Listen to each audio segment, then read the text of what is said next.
আসসালামু আলাইকুম সুপ্রিয় দর্শক, কেমন আছেন সবাই? আমি ডাক্তার মোস্তাক আহমেদ বিন হোসেন বলছি।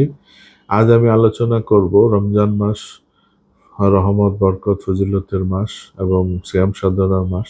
সিয়াম সাধনাকে ঠিক রেখে, শরীরকে ঠিক রেখে, আমলকে ঠিক রেখে আমরা কিভাবে বিভিন্ন রুগীরা রোজা রাখবো সেটা অবশ্যই ডাক্তারের পরামর্শ মেনটেন করব আমরা।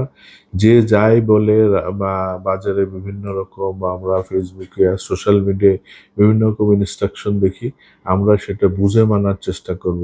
যে যাই বলে তাই খেলাম, তাই নিলাম, তাই পরামর্শ গ্রহণ করলাম, সেটা আমার মনে হয় করা ঠিক হবে না। যে যেই ডাক্তারের আন্ডারে আছেন তার সঠিক পরামর্শ নিয়ে চলবেন। তো আজ আমি আলোচনা করব কিডনি, যারা কিডনি পেশেন্ট কিভাবে রোজাগুলো রাখবেন।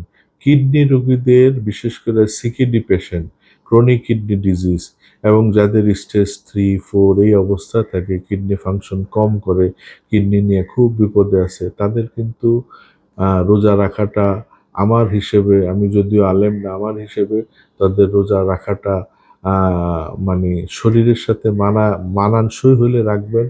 আদারওয়াইজ রোজাটাকে স্কিপ করা যেতে পারে, কারণ আপনি যে অসুস্থ সেই অবস্থায় কিন্তু রোজাটা জুলুম হিসেবে আপনার প্রতি আসবে। সুতরাং আপনারা এটা ডাক্তারের পরামর্শ নেবেন এবং নিজের শরীর যদি সাপোর্ট করে, যদি বুঝেন রোজা রাখতে পারবেন তাহলে রাখেন। তবে সেটা অবশ্যই টানা রোজা না, আমার মনে হয় এটা ভেঙে ভেঙে আপনারা রাখতে পারেন। তবে কিডনির অবস্থা যদি কিছু খারাপ হয়, স্টেজ 1, 2 থাকে সিকিডি পেশেন্ট, তারা আবার রোজা রাখতে পারেন, অসুবিধা হয় না।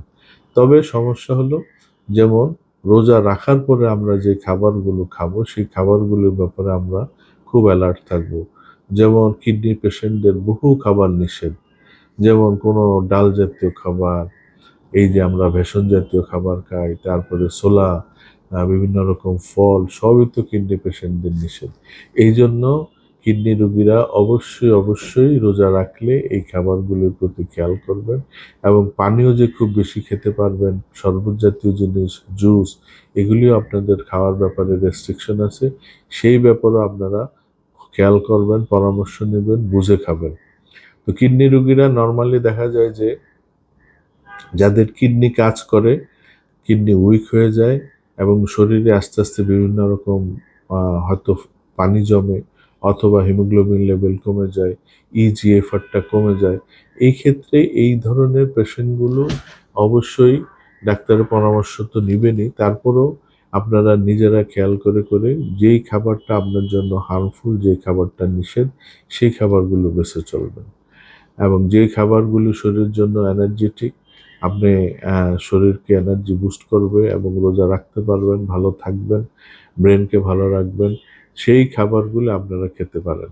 তবে এই ক্ষেত্রে রোজায় আমাদের পরামর্শ হলো কিডনি পেশেন্টরা পানির পরিমাণ মতো সর্বোচ্চ ইফতারির টাইমে, ইফতারি থেকে রাত পর্যন্ত 1 লিটার এবং সেহরির সময় হয়তো সর্বোচ্চ আরও 100-200 ml পানি খেতে পারেন। এই 1200 ml বা 1300 ml পানি খাবেন এবং সেটা অবশ্যই কি পানি, সেই পানিটা পানি জাতীয় বা পানি জাতীয় জিনিস খাবেন। তবে ফলমূলের ক্ষেত্রে রেস্ট্রিকশন আছে, বিচি জাতীয় খাবার যেগুলো সিড আইটেম সেগুলোর ব্যাপারে রেস্ট্রিকশন আছে, আঁশ জাতীয় খাবারের রেস্ট্রিকশন আছে, তারপরে হলো বিচি জাতীয় ফল যেমন টমেটো, পেয়ারা, শসা, এগুলোর ব্যাপারে রেস্ট্রিকশন আছে। এগুলি আপনারা মেনে বুঝে খাওয়ার চেষ্টা করবেন।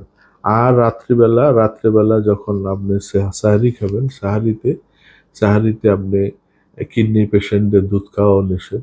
সেক্ষেত্রে আপনি বিকল্প দুধ ছাড়া অন্য কি খাওয়া যায়, মানে সেই মানে স্বাভাবিক সবজি দিয়ে, তেল মশলা কম দিয়ে, পানিটা ফেলে দিয়ে, লবণ বাদ দিয়ে সেই খাবারগুলো সাহারিতে রাখার চেষ্টা করবেন, সেভাবে খাবেন।